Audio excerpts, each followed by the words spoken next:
نحمده ونصلي على رسوله الكريم اما بعد فاعوذ بالله من الشيطان الرجيم بسم الله الرحمن الرحيم ايود احدكم ان تكون له جنة من نخيل واعناب کیا تم میں سے کوئی اسے پسند رکھے گا کہ اس کے پاس ایک باغ ہو من نخیل کھجوروں کا و اعناب اور انگوروں کا تجری من تحتها الانہار جس کے نیچے نہریں بہتی ہوں لہو فیہا من کل الثمرات اس کے لیے اس میں ہر قسم کے پھل ہوں وَأَصَابَهُ الْكِبَرُ وَلَهُ ذُرِّيَّةٌ ضُعَفَاء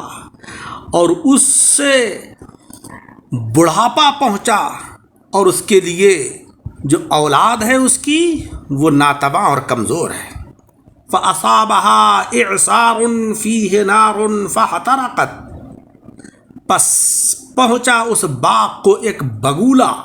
جس میں آگ ہے فَاحْتَرَقَتْ پس وہ باغ جل گیا كَذَلِكَ يُبَيِّنُ اللَّهُ لَكُمُ الْآيَاتِ لَعَلَّكُمْ تَتَفَكَّرُونَ ایسے ہی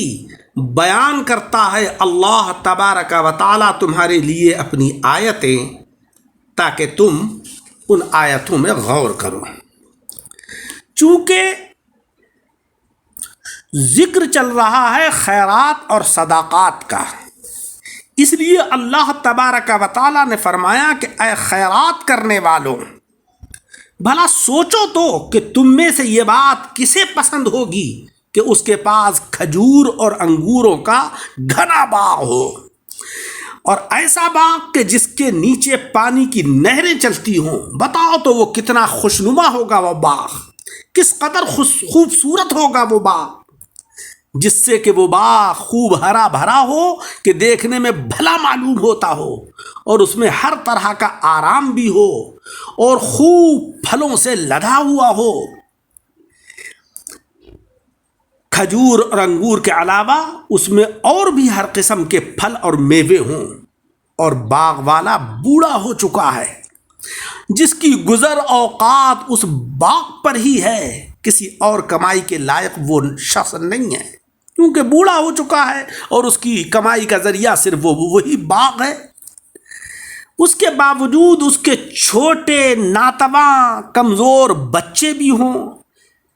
جن میں کمانے کی قوت نہ ہو،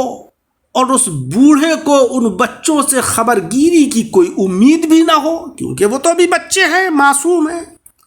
بلکہ ان بچوں کا بوجھ بھی اسی بوڑھے پر ہو، اسی باغ پر ہو، اور سب کا ذریعہ معاش یہ باغ ہی ہو۔ ایسی حالت میں آپ بتاؤ کہ اچانک اس باغ پر ایک لو کا بگولا آئے جس میں سخت ہلاک کر ڈالنے والی آگ ہو،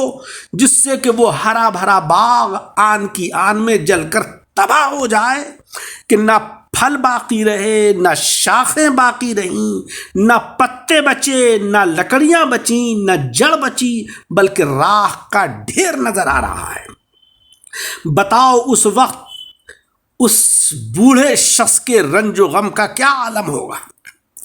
کیونکہ اس بوڑھے کا خرچ پورا کا پورا باقی ہے، آمدنی کے اسباب ندارت، سخت بے کسی بے بسی کا وقت ہے۔ ظاہر ہے کہ یہ بات کوئی بھی پسند نہیں کرے گا۔ بس یہی مثال ہے ان لوگوں کی کہ جو اولاً صدقہ دیں یا نیک کام کریں، نمازیں پڑھیں، روزے رکھیں، زکوٰۃ ادا کریں، جو بھی نیک کام کریں جس کے قیامت میں کارآمد ہونے کی پوری امید ہو کہ انہی اعمال کے اوپر ہماری نجات کا دار و مدار ہے، بعد میں اس خیرات پر تانا دے کر یا فقیر کو ایذا پہنچا کر اسے برباد کر ڈالا۔ جب قیامت کا دن آیا اور یہ سخت محتاج اور مجبور ہو شخص اور کوئی اس کی دستگیری کرنے والا بھی نہ ہو،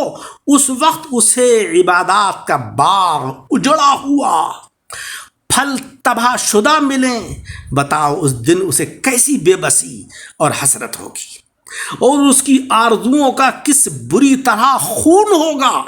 کہ میں نے جو نیک کام کیے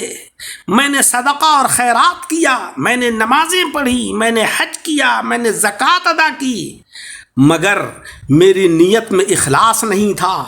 میں نے صدقہ تو دیا مگر فقراء کو طعنہ دیا، ان کو ایذا پہنچائی، میرے سارے کے سارے اعمال بیکار ہو گئے۔ عزیزوں، جب تم اس ہرے بھرے باغ کا اجڑنا پسند نہیں کرتے ہو تو اپنے صدقات اور اپنی عبادات کے باغ کو ریاکاری، احسان اور ایذا سے کیوں آگ لگاتے ہو؟ اللہ تبارک و تعالیٰ اسی طرح مثالیں بیان فرماتا ہے کہ تاکہ تم ان مثالوں میں خوب غور و فکر کر کے اپنی حالت کو سنبھالو۔ یہ ایام ذوالحجہ کے چل رہے ہیں، اس میں مسلمان حج بھی کرتے ہیں،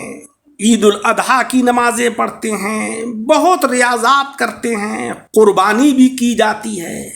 لیکن دیکھا یہ جاتا ہے کہ قربانی کے جب ایام ہوتے ہیں اس میں ریاکاری اور دکھاوے کا خوب مظاہرہ ہوتا ہے۔ یہ نہیں ہونا چاہیے۔ اللہ تبارک و تعالیٰ کی بارگاہ میں ریاکاری، دکھاوا، نام و نمود اور تصنع یہ پسند نہیں ہے۔ اس آیت کے اندر یہ تشبیہ جو دی گئی ہے، تشبیہ مفرد بھی ہو سکتی ہے اور تشبیہ مرکب بھی ہو سکتی ہے۔ ایمان باغ کی زمین ہے اور مختلف اعمال اس باغ کے پھل والے درخت سمجھ لیجئے۔ اخلاص اور اچھی نیت اس باغ کی نہریں ہیں، امید و ثواب اس باغ کے کچے پھل ہیں جن کے پکنے کا انتظار ہو، یا احسان جتانا، فقیر کو ایذا دینا وغیرہ یہ آگ والا بگولا ہے جس سے کہ یہ باغ تباہ ہو جائے۔ قیامت کا دن گویا اس کے بڑھاپے کا وقت ہے، ناکام آنے والے اہل قرابت اور اولاد، اس کی کمزور ذریت، اس دن کی انتہائی پریشانی، یہ گویا باغ والے کی حسرت ہے۔ حضرت عبداللہ ابن عباس رضی اللہ تعالیٰ عنہ سے روایت ہے کہ حضرت عمر رضی اللہ تعالیٰ عنہ نے حضرات صحابہ اکرام کی جماعت سے اس آیت کی تفسیر معلوم کی کہ اس آیت کی تفسیر کیا ہے، تو حضرت ابن عباس نے ان سے عرض کیا کہ یہ آیت ہر اس شخص کی مثال ہے کہ جو پہلے نیکیاں کرے، نمازیں بھی پڑھے، روزے بھی رکھے، جہاد بھی کرے، حج بھی کرے، صدقہ اور خیرات بھی کرے، اور پھر شیطان اس سے گناہ کرا کے اس کی نیکیوں کے باغ کو آگ لگا دے۔ حضرت امیر المؤمنین حضرت عمر رضی اللہ تعالی عنہ نے اس تفسیر کو پسند فرمایا۔ اس قول کی بنا پر یہ آیت فقط صدقات کے لیے ہی نہیں ہے بلکہ ساری نیکیوں کے لیے ہے، لہذا ہمیں نیکیوں کے اندر ریاکاری اور تصنع نہیں کرنا چاہیے۔ ہم صدقہ و خیرات کریں تو سائل کو، فقیر کو ایذا نہ پہنچائیں، کوئی طعنہ دے کر، احسان جتا کر اس کو تکلیف نہ پہنچائیں، کیونکہ یہ چیز اللہ تبارک و تعالیٰ کو پسند نہیں ہے۔ اور ہمیں یہ چاہیے کہ قرآن عظیم اللہ تبارک و تعالیٰ کی طرف سے بھیجا ہوا نسخہ کیمیا ہے کہ جس کے اندر مولا تبارک و تعالیٰ نے بہترین نصیحتیں، عمدہ قسم کی حکمتیں بیان فرمائی ہیں۔ ہم اس حکم کو پڑھیں، اس میں غور کریں اور اپنی زندگی کو اس کے مطابق بنانے کی کوشش کریں۔ اسی میں ہماری نجات ہے، اسی میں ہماری دنیا کے اندر بھی کامیابی ہے اور آخرت میں سرخروئی ہے۔ اللہ تبارک و تعالی عمل کی توفیق عطا فرمائے۔ درس کو سن کر احباب کے ساتھ شیئر کریں تاکہ تبلیغ قرآن عظیم کا اجر و ثواب بھی ملے، اور ہمارے یوٹیوب چینل دعوت حق درس قرآن، جس کا کہ صرف اور صرف مقصد دین کی اشاعت ہے، اس کو اگر آپ سماعت فرما رہے ہیں تو لائک کریں اور سبسکرائب بھی کر لیں۔